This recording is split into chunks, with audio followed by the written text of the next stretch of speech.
Yes, good morning guys. So, another morning na naman, 8 a.m. time check. And meron na ako ditong harvest na 31 volts. Wala pang amps. Pero may 31 watts na siya. Alright. So, okay. Topic ko lang pala sa video na to is yung connection ng solar panel nyo ba is makaka-apekto depende sa SCC or yung parallel connection nyo, nakaka-apekto ba to sa harvest. And doon lang yung focus and kwento ko lang sa inyo kung bakit mas mababa yung ampere kumpara sa na-harvest nyo na 300 watts ako, bakit ganito lang kababa yung ampere na nakukuha ko. So yun lang yung topic ko kasi si Pats nag-comment doon medyo mahaba yung discussion namin. So yung ibang explanation ko dito ko na lang sasabihin kasi ang hirap na naman mag-type sa cellphone. So gaya nito, 1 amps. Bale naka 12 volt setup pala ako, no. So ito 1 amp, 30 volts and 30 watts yung harvest ko. So kung makikita nyo 30 volts siya, 12 volts lang ako set up. So dapat kung i-multiply mo yung volts sa amps, so dapat nasa 2 amps siya. Ay kung i-multiply nyo yung i-ohms law nyo pala. Kung i-ohms law nyo yung watts sa volts ko ng battery ko, so meron akong 12 volt set up. So dapat 2 amps siya. So ang nangyari lang dito is kaya siya ganyan. Makikita nyo 32 watts yung total na harvest, 1 amp, 30 volts. Yung amps kasi galing siya sa solar panel. So ang dinadala ng solar panel papunta sa SCC ko is yung volt niya mismo, yung connection niya. So tatlo siya na naka 100 watts na naka series. So meron na silang hina-harvest na tig 10 volts. Kaya meron na siyang 1 amp. And yung excess volts is kino-convert na ng mismong MPPT para ma-charge yung aking battery na nasa baba lang nitong lamesang to. So another example is ito, made in China, 5 watts, 9 volts and 0.6 amps. So yung 5 watts na nandito is yan yung ideal na ma-harvest niya kapag direct ang araw, maganda ang angulo, hindi siya naiinitan, hindi siya pinagpapawisan, presko, yun.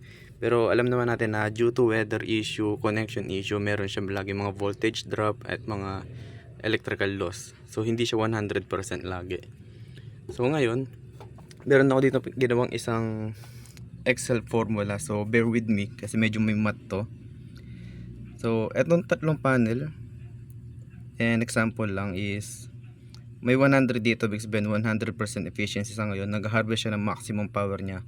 So ito yung tatlong watts, and nasa taas kung paano siya nakakonect. So sa parallel connection, meron dito 22 volts, 13 amps, so nag-harvest siya ng 300 watts. Pag naka-series naman siya, meron siyang 66 volts, meron siyang 4.5 amps, still the same, and 300 watts.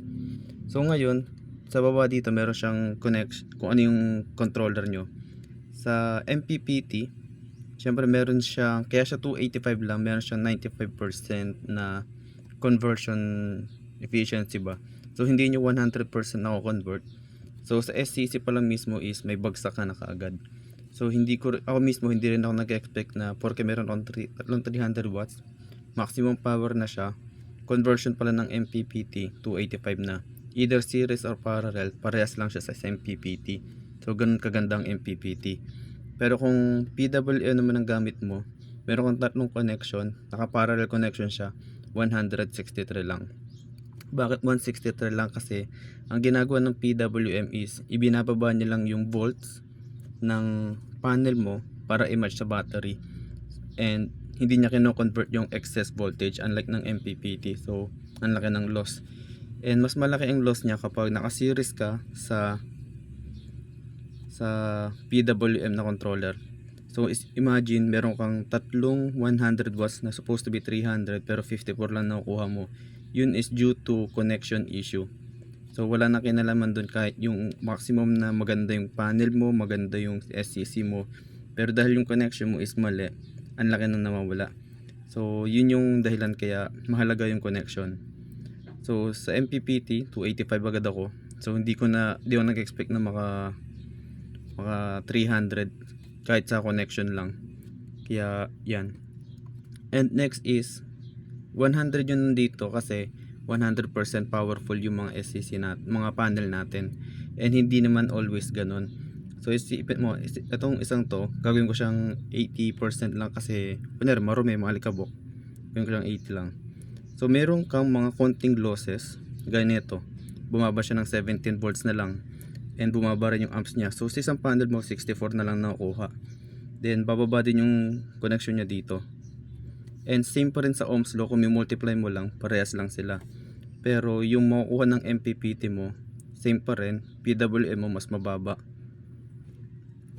So ayun siya. So isip mo, isang panel lang yung bumaba sa akin, naging maalikabok lang siya or naging loose connection. Isang panel lang and ang laki ng ibinaba. From 280 naging 213. So that's why mahalaga na i-check mo rin yung mga panel mo, connection mo, kung maalikabok man or may, kahit yung alam mo yung mga ano ng ligaw na diamante ng ibon na bumagsak galing sa alam mo yan, kulay puti, nakagano sa panel mo, isang bilog na puti dito. So nakabago siya sa isang panel mo, kala mo isang panel lang, pero since naka-series ka o naka-parallel ka, lahat sila maapektuhan. Gaya nito, since bumaba yung isa sa isang panel, ifa-follow ng lahat ng panel mo kung ano yung pinakamababa. So isa lang yung bumaba, 364, so lahat siya bumaba agad. So that's why kailangan mo may maintain. Yun yung dahilan. So dito is computation lang naman. Kung i-actual mo siya, kailangan ko ng tatlong malalaking 100 watts na panel. Kailangan ko silang i-connect. So mas matrabaho siya. Unlike sa visual computation lang. Ganito, simple lang. So mukha siyang simple kasi para sa akin, syempre ako gumawa. Syempre buhatin ko sarili kong bangko. So simple lang siya sa akin. Pero kung may katanungan ka, at hindi mo gano'n naintindihan, comment daw below lang. And try kong explain uli. Either comment or gawa ko ng panibagong video. Uy.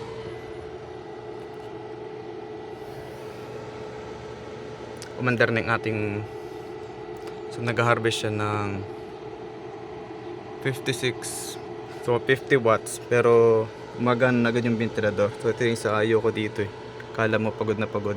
So anyway, going back, so yun lang yun dito. So kahit yung, basta ito is applicable to madalas sa mga maraming connection na panel. Pero kung meron kang isang malaking panel na isang malaking 600 siya, wala siyang ibang connection, tapos yun yung isasalpak mo sa inyong SCC, mas okay yun kasi wala siyang connection loss gaya nito. Pag may isang bumaba lang na ito, yan lang yung maapektuhan, hindi niya dadama yung ibang panel. Kung gusto mong ma-avoid yung mga ganitong lost connection or yung pandadamay ng connection ba, pwede kang gumamit ng hiwalay na controller para sa magkahiwalay na SCC. Ang problema nga lang doon, kunwari, yung start of voltage niya, ang tagal. Kunwari, alas 8 pa bago talaga suminag kang araw sa inyo. So alas 8 ka pa makaka-harvest. Unlike kapag meron kang MPPT na naka-series, maagang bubukas yung panel mo. Ay maagang bubukas yung SCC nyo. Gaya ng akin to. Alas 6 pa lang nag-harvest na siya kasi tatlong SCC yung, ay tatlong panel yung naka-series connection. So ang bilis umangat ng start ng voltage niya kasi nga ina-add yung voltage kaya gumagaan agad yung inverter. Itong MPPT ng hybrid inverter. So ayun lang. And let's say ito rin is bababa rin ng 90 kasi nga dalawa sila. So ayun, boom. Hindi gaanong ramdam kasi hinata na nitong isa yung pinakamababa. So ganun lang siya naglaro sa connection. So kung gusto niyo makita, mayroong mga device na mabibili online na pwede niyo ikabit sa bawat panel nyo. Para ikakabit nyo lang sa cellphone nyo, naka bluetooth o naka wifi connection. Hindi ko sure kung paano yon kasi wala pa akong ganun. Pero matatrack nyo doon na ano yung harvest ng bawat panel nyo. So ito is sample computation lang kung ano mangyayari sa posibleng ganyan-ganyan. Pero kung gusto niyo talagang actual makita yung bawat panel nyo, meron nabibili online. Hindi ko lang sure kung tawag doon, pero nakita ko yun sa isang vlog ng isang mayamang tao. Pero siyang ganun, nakakabit sa bawat panel niya. So doon niya tinatrack kung gaano pa kalakas yung performance ng bawat panel niya. So pero pag may nakita siyang isang mahina doon, either lilinisin niya, ayusin connection, or papalitan pag luma na. So ganun. So kung meron kang mga panel na marami, kunyari kay Pats, sabi niya 6 na 100 yung kanya. So assume na 6 yung ganto, sa akin kasi 3 lang, kaya 3 sinample ko. So kung yung anim niya is may isang pamalya or isang may dahon, humina yung isa. Yung isang yun, idadamay niya yung 5. So imbis na isa lang yung bababa, nadadamay lahat, naapektuhan yung charging mo. So ayun. So ayun lang. So Pat, sana napanood mo to and may ilang katanungan ka na nasagot ko about connection ng panel. And yung tanong mo sa live po, sorry di ko gaano masagot lahat kasi hindi live po ang battery ko. So hindi ko na siya gaanong inalam. Nag-focus lang ako sa lead acid kasi yung e-bike ko is lead acid din. So puro lead acid lang ginagawa ko. Next time na ako magla-live po. Ayun lang. So kayo rin kung may ibang mga ano nito, may katanungan kayo, comment down below lang and try kong sagutin kung anong tanong nyo. And kung may iba rin kayong tanong tungkol sa mga Excel formula, I'll do my best para masagot ang tanong nyo. Ayun lang. Salamat. Babush!